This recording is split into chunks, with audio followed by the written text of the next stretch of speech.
Before marches. Before speeches. Before sit-ins or freedom rides, there was education. And behind the blackboards and books stood a woman who believed literacy was the first step to liberation. Her name was Septima Poinsette Clark, the mother of the movement, and though her name is often overshadowed by the giants of civil rights history, her impact runs deep through the foundation of it all. Today, we're going to set the record straight on the life, work, and legacy of one of the most powerful educators in American history. Septima Clark was born on May 3, 1898, in Charleston, South Carolina. The daughter of a laundress and a formerly enslaved man, Septima grew up in a segregated South where black children were systemically denied quality education.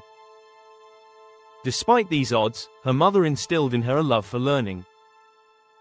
She once said, "I learned early in life that to be black and educated was to be dangerous." She began teaching at just 18, on Johns Island off the South Carolina coast. But she quickly realized something tragic: many of her students' parents couldn't read or write. How could a community fight for civil rights if it couldn't read a ballot or fill out a form? Septima understood, true power came from knowledge. Clark saw the connection between education and empowerment long before it was popular. She began organizing literacy and citizenship workshops in the 1940s and 50s, programs that would become the blueprint for the civil rights movement's grassroots training efforts. But her beliefs came at a cost. In 1956, she was fired from her teaching job in Charleston, not because of poor performance, but because she refused to renounce her membership in the NAACP, which had been deemed subversive by the state.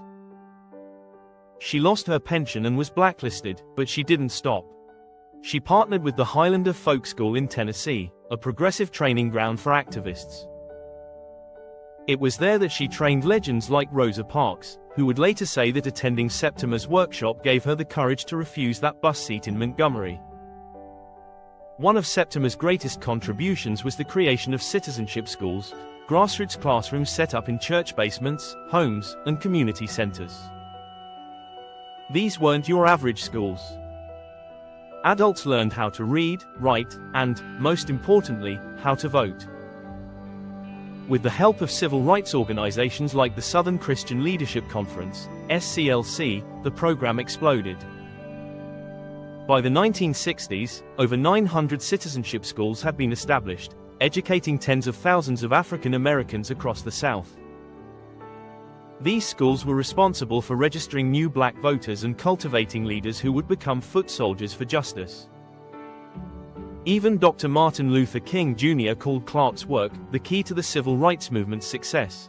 Despite her enormous impact, Septima Clark remained humble. She believed that lasting change didn't happen on podiums, it happened in classrooms and community centers. In 1979, at the age of 81, she was awarded the Living Legacy Award by President Jimmy Carter.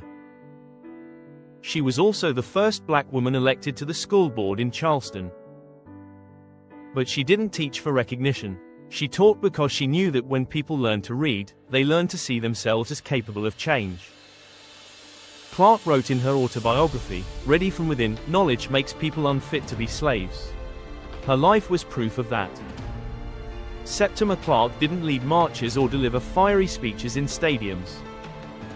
Instead, she handed out pencils, taught literacy, and planted seeds of revolution in ordinary people. She gave them the tools to fight, the voice to speak, and the knowledge to demand justice. She changed the world, not with a megaphone, but with a lesson plan. If you believe in the power of education to transform lives, share Septima's story. And remember, real heroes aren't always the loudest. Sometimes, they're the ones who teach us to read between the lines. Don't forget to like, comment, and subscribe for more powerful stories from Black history.